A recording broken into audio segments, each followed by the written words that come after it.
The Canadian government has also ended its 10 years long-term multiple entry tourist visitor visa. This means from now on the country will not be issuing its very famous 10 years multiple entry tourist visitor visa. This used to be a norm in the country, like a US-style 10 years long-term visa, but now the country will focus on issuing a Schengen-type visa that will be subjective, and this will focus more on issuing a visa as per the applicant's individual situation, and the visa officers will be now able to decide if they have to issue a Canadian visitor visa in terms of single entry, multiple entry.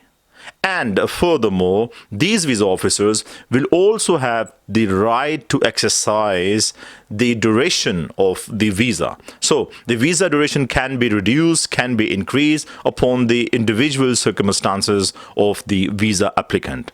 The Canadian government had decided this on 7th of November that it will no longer issue the long-term multiple entry visas, and this will indeed help Canadian government to solve the issue of housing and higher living costs in the country as per the announcement of the IRCC. This is a one more dent into the Canadian immigration stream. These 3 or 4 months have been really tough for the immigrants who want to choose Canada as their future home. They have been watching, hearing, listening to the different immigration news that has in all possible ways a bad meaning. This new decision of Canadian government will indeed not only reduce the success rate of the visitor visas, but also prolong the waiting times for the visa applicants. Now, onus will be on the applicant to make sure that he qualifies for a certain type of criteria which will be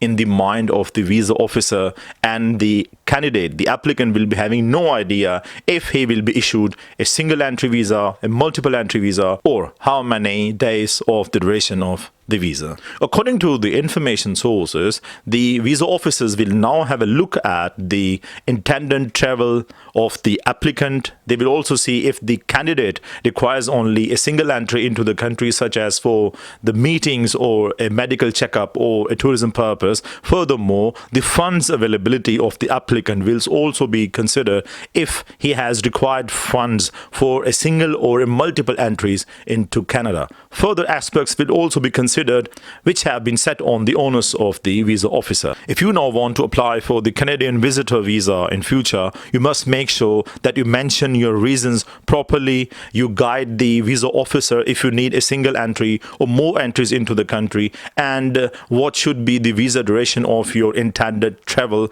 You must tell them that you may need to revisit Canada after once, and your purpose of visit could be multiple times, as you want to visit these places with the first visit, and the second time you want to visit the other places, you want to meet the friends and family members, and this all cannot be covered in one-time entry. In this way, maybe you'll be having a chance to get a multiple entry visitor visa with a longer duration time.